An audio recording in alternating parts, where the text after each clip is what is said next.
So let's go into how do I start? I did push a new poll regarding your challenges today. And so we're going to see this with like, how do you start? So just go ahead, tell us what's stopping you today from actually repurposing all your content and your long form videos. So it seems to be resources and bandwidth. I'm not surprised.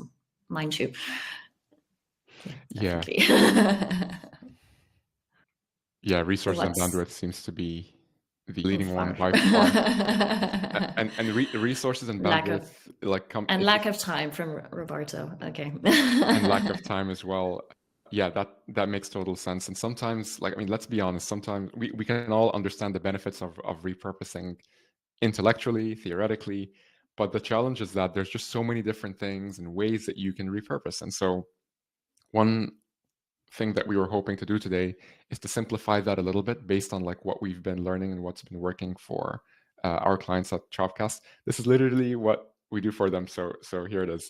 It basically starts with the why, followed by the how, the what, and the where.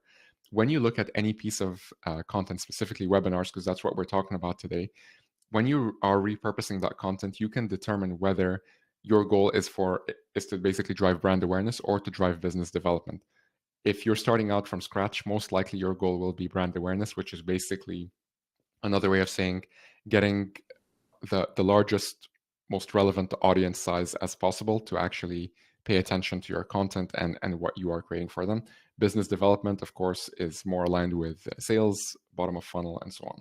In terms of the next part, the how section, this is what we call the 6 lenses. So imagine with me if you can actually put on different pairs of sunglasses while you're watching your actual webinars. And these special sunglasses will only show you specific things that you can look out for that are instantly repurposable. So one example is to scan your webinar for Q&A moments whenever a question was asked and an answer was given, or statistics and facts, X% of this, or, we were talking about 2/3 of that. These could be great keywords that you could use to pretty much create content around them. We can also look at practical tips. So perhaps in your webinars at some stages, you start to break things down for your audience. You say, all right, folks, step 1 is you do this, next you do that. That could be another great one.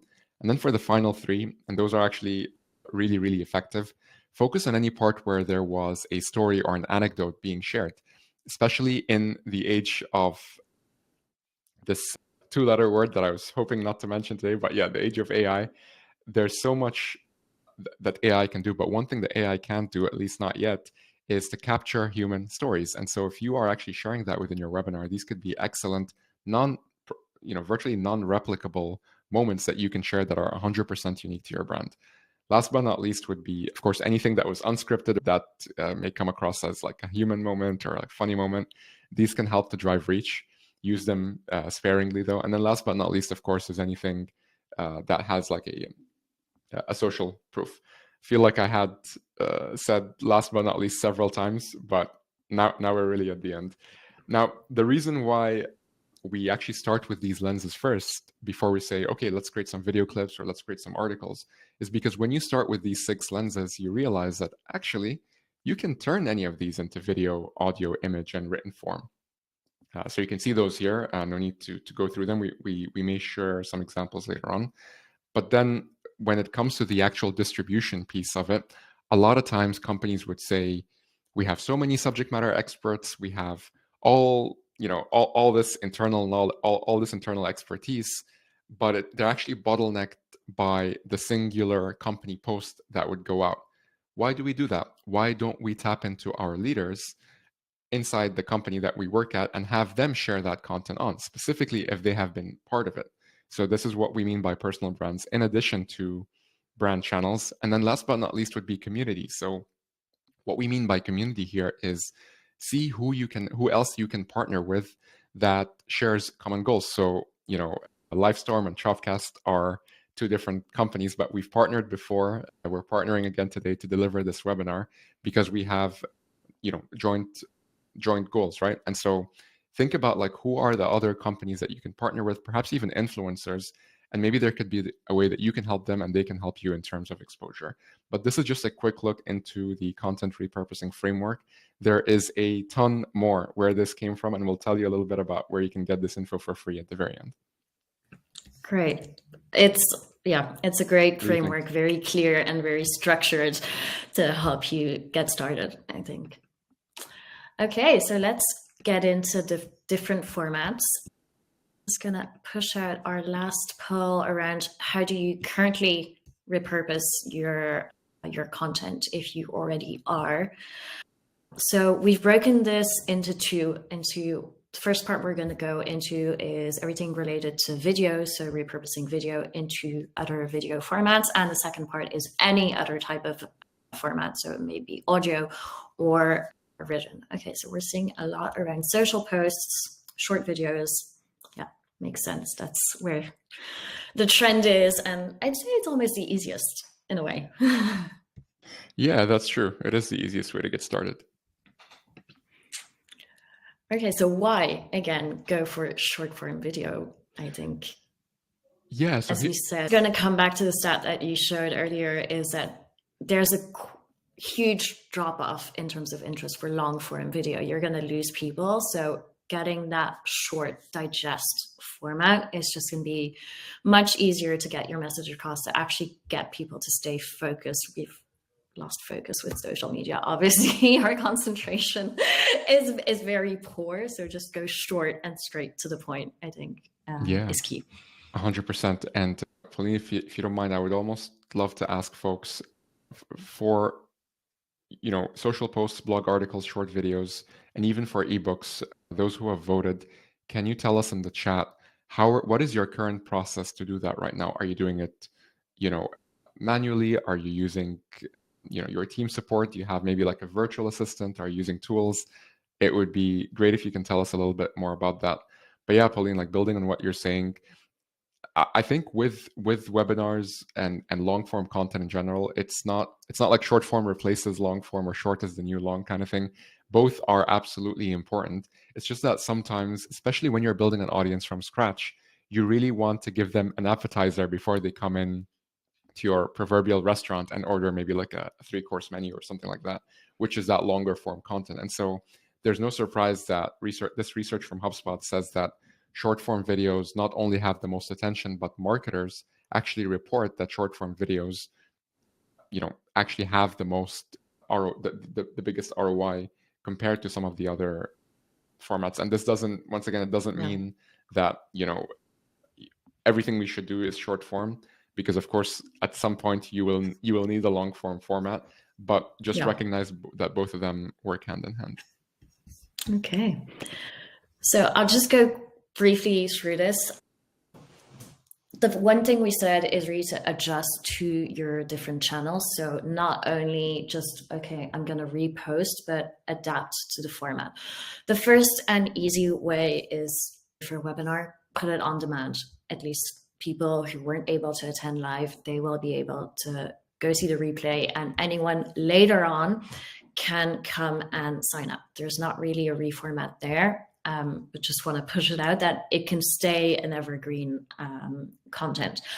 Second piece to adapt to different platforms, again, is live stream. We're currently live streaming on LinkedIn. We're currently live streaming on YouTube. It stays the same full webinar, but what is interesting is on LinkedIn, you get this post that's pushed out, and it comes out through the feed. Meaning, if someone lands on this post maybe tomorrow, they can actually see the replay on LinkedIn, and we're touching again this new audience. And same on YouTube, we're actually gaining and reaching this new audience on YouTube, because maybe they consume content on YouTube and did not want to sign up to a webinar. Same on LinkedIn. So just then, when it comes to really repurpose and reformat, we're gonna obviously go on social. As Karim was saying, get those specific highlights, get those practical tips, and create a short video pulling those small pieces out and push them on your different social channels. It's a great way to engage, talk about the webinar again, increase your awareness. And again, you can redirect people to the long form wherever you've put that long form if they actually want to see more. You can do similar things for other platforms. Just, you're going to have to reformat. Maybe you want to do Instagram stories, go the portrait way and don't go landscape. Just think of the type of content that you would post on each channel. Maybe LinkedIn is more for practical tips or an expert's quote. Maybe social is more going to be for your bloopers or the fun, authentic story, and tap into more the emotional side. Maybe on YouTube, you're really going to go for the tutorial and the demo side, but really think of what you're going to post where and then reformat to the side. And I think one of the most important, and that saves time, and you've mentioned it, is plan ahead. So before you're even creating the structure of your webinar, where do you want to repurpose and in what type of form? Because that's going to help it make it so much easier when you want to chop up the different pieces later on. For sure. And I mean, there's this, I'm actually reading a really cool book called Principles by Ray Dalio, who's this super famous investor. And he has a concept called don't just consider first order consequences, but look at second and third consequences as well. So I'm going to eat this McDonald's because it tastes good right now, but I didn't think this through. Over time, maybe this is not the healthiest thing for me. And so it's similar in spirit to what you're talking about, Pauline, around how, you know, sometimes we just want to execute, we just want to create. But if you just take a second to plan, like, okay, wait a minute. So I'm going to do this webinar. What is the post game plan? This could really help your content get seen by more of the right people.